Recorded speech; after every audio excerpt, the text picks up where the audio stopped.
Merci Madame la Ministre. La parole est à Monsieur Pierre-Alexandre Anglade. Merci Monsieur le Président. Monsieur le Ministre de l'Intérieur, la pandémie de coronavirus engendre des défis de taille et il est essentiel de les relever de manière coordonnée avec nos partenaires européens. C'est le chemin tracé par le Président de la République au début de la crise et qui aura permis de prendre des décisions importantes pour l'avenir de l'Union européenne et de ses citoyens. Je pense évidemment à l'accord franco-allemand. Mais il faut aussi reconnaître qu'avec le virus, les réflexes nationaux ont été parfois plus prompts que la volonté de trouver des solutions communes, et en particulier sur les frontières. Dans un élan désordonné et non concerté, un nombre sans précédent d'États européens ont réintroduit les contrôles aux frontières intérieures de l'espace Schengen ou ont procédé à la fermeture partielle ou totale de ces frontières. Si ces mesures ont été acceptées au plus dur de la crise, elles pèsent désormais lourdement sur les vies de millions de citoyens français et européens qui ont construit leur vie professionnelle, étudiante ou familiale dans une zone transfrontalière ou dans un autre État de l'Union européenne. Aujourd'hui encore, alors que le déconfinement est entamé partout en Europe, la réouverture en ordre dispersé des frontières envoie le mauvais signal aux Européens. Ce manque de coordination abîme la confiance entre les États et il est désormais nécessaire de mener une action rapide et coordonnée pour éviter la fragmentation de l'espace Schengen. Partout en Europe, les appels en faveur du rétablissement de la liberté de circulation au sein de cet espace se multiplient. Je me joins à ces appels et à celui des présidents Ferrand et Chaobleux prononcés aujourd'hui.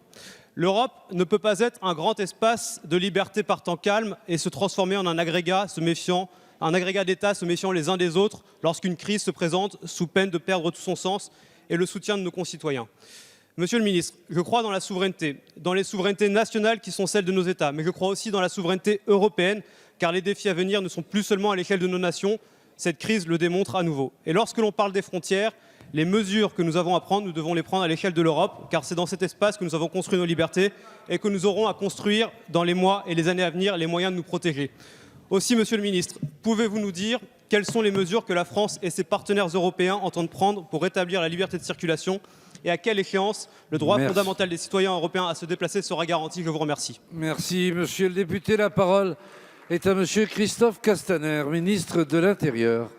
Monsieur le Président, Mesdames, Messieurs les députés, Monsieur le député Pierre-Alexandre Anglade.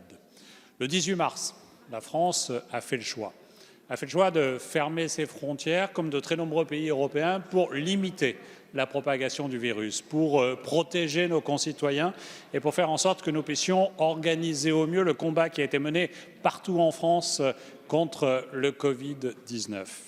Mais vous avez raison. À ce moment-là, les décisions ont été prises dans l'essentiel des cas de façon unilatérale, non coordonnée. Depuis chaque semaine, nous avons un conseil des ministres de l'Intérieur au niveau européen pour tenter d'harmoniser les conditions de sortie. Et vous avez raison encore, nous n'avons pas réussi à le faire de façon optimale et coordonnée au niveau européen.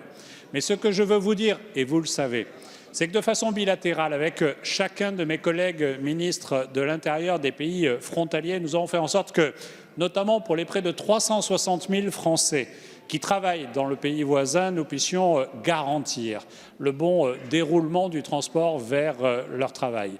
Nous avons assoupli au fur et à mesure des semaines les conditions pour que soient prises en compte des situations individuelles de parents, par exemple, qui étaient confrontés à l'incapacité à cause de la frontière de voir leurs enfants. Nous avons aussi, ces derniers jours, sous l'autorité d'une instruction du Premier ministre, fait en sorte que les travailleurs saisonniers puissent venir rejoindre les champs dans notre pays en particulier. De même, les travailleurs économiques et près de 65% des sollicitations ont pu aboutir.